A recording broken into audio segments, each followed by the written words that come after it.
آئے برطانوی عام انتخابات میں تقریباً 15 پاکستانی اور کشمیری امیدواروں نے کامیابی حاصل کی، جس میں 4 نئے چہرے بھی شامل ہیں۔ میڈیا رپورٹس کے مطابق گزشتہ روز ہونے والے انتخابات کے نتائج سے ظاہر ہوتا ہے کہ برطانوی پارلیمنٹ کے لیے نسلی اقلیت رکھنے والے 87 امیدواروں میں سے کم از کم 15 پاکستانی اور کشمیری اراکین پارلیمان منتخب ہو گئے۔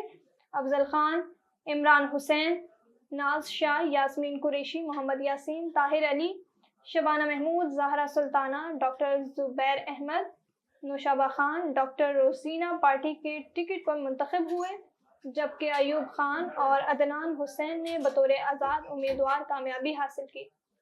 چین نے شنگھائی تعاون تنظیم کی صدارت سنبھال لی۔ پاکستان کے دارالحکومت اسلام آباد میں تنظیم کے سربراہان حکومت کا اجلاس رواں سال اکتوبر میں ہوگا۔ چین نے حالیہ سربراہ اجلاس کے دوران رکن ممالک پر زور دیا کہ وہ سرد جنگ کی ذہنیت کے حقیقی خطرے کے پیش نظر سلامتی کو یقینی بنائیں اور مشترکہ طور پر بیرونی مداخلت کی مخالفت کریں۔ مزید جانتے ہیں بیجنگ سے شاہد افراز خان کی اس رپورٹ میں۔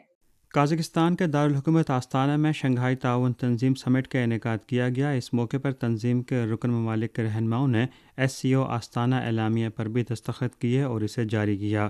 چین نے شنگھائی تعاون تنظیم کی صدارت سنبھال لی ہے، جبکہ پاکستان کے دارالحکومت اسلام آباد میں تنظیم کے سربراہان حکومت کا اجلاس رواں سال اکتوبر میں منعقد ہوگا۔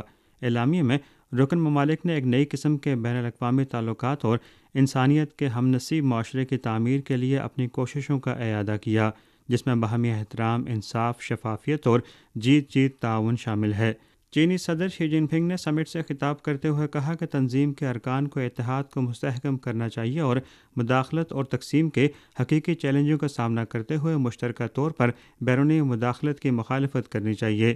تنظیم کے ارکان کو ایک دوسرے کی بھرپور حمایت کرنی چاہیے، ایک دوسرے کے خدشات کو مد نظر رکھنا چاہیے، اندرونی اختلافات کو ہم آہنگی کے جذبے کے ساتھ حل کرنا چاہیے اور اختلافات کو بالائے طاق رکھتے ہوئے مشترکہ بنیاد تلاش کر کے تعاون کی مشکلات کو حل کرنا چاہیے اور اپنے ممالک کی تقدیر اور خطے کے امن و ترقی کو مضبوطی سے اپنے ہاتھوں میں لینا چاہیے۔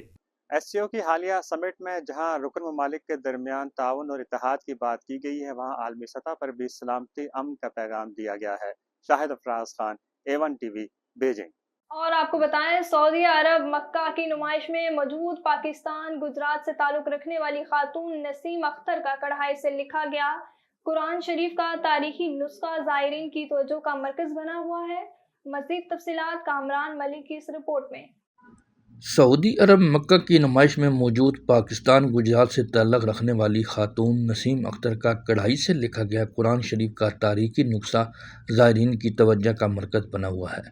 یہ قرآن شریف کا تاریخی نسخہ نسیم اختر نے 1987 میں لکھنا شروع کیا۔ اس ٹائم ان کی عمر 30 سال تھی، جو 2018 میں مکمل ہوا۔ 32 سال لگ گئے ان کو قرآن شریف لکھتے لکھتے۔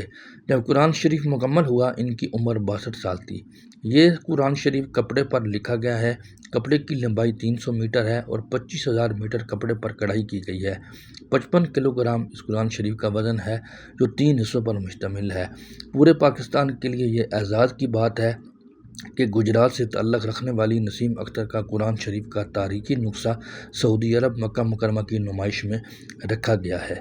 کامران ملک، A1 نیوز، سعودی عرب، مکہ مکرمہ۔